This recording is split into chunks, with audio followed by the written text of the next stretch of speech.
पन्हाळा तालुक्यातील सुळे इथं कळे म्हासुर्ली मुख्य रस्त्याचं काम गेल्या अनेक महिन्यांपासून रखडलंय। धामणी खोऱ्यातील वाहनधारक आणि नागरिकांमधून ठेकेदार आणि सार्वजनिक बांधकाम विभागाविषयी तीव्र संताप व्यक्त होतोय।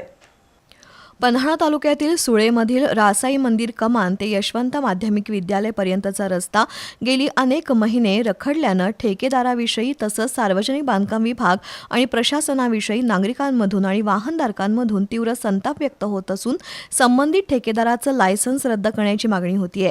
या रस्त्यावर जून 2025 मध्ये खडीकरण झालं होतं।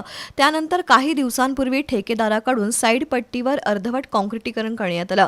त्यानंतर पुन्हा जवळजवळ एक महिना ठेकेदाराचा थांगपत्ता नसल्यानं तसंच पूर्वी केलेल्या रस्त्याचं खडीकरण उखडत असल्यानं वाहनधारकांना या रस्त्यावरून मोठ्या प्रमाणात कसरत करावी लागत आहे। तसंच सर्वात महत्त्वाचं म्हणजे मुख्य रस्त्यालगत असलेल्या घरांमध्ये मोठ्या प्रमाणात धुळीचं प्रमाण वाढलं असून त्याचा परिणाम ग्रामस्थांच्या आरोग्यावर होतोय। संपूर्ण कामाकडे संबंधित ठेकेदार, अभियंते आणि वरिष्ठ अधिकाऱ्यांनी जाणीवपूर्वक दुर्लक्ष केल्याचा आरोप होतोय। या कामासंदर्भात वरिष्ठांनी लक्ष घालत रस्त्याचं अर्धवट काम पूर्ण केलं नाही तर येत्या काही दिवसात तीव्र आंदोलन करण्याचा इशारा नागरिकांनी दिलाय।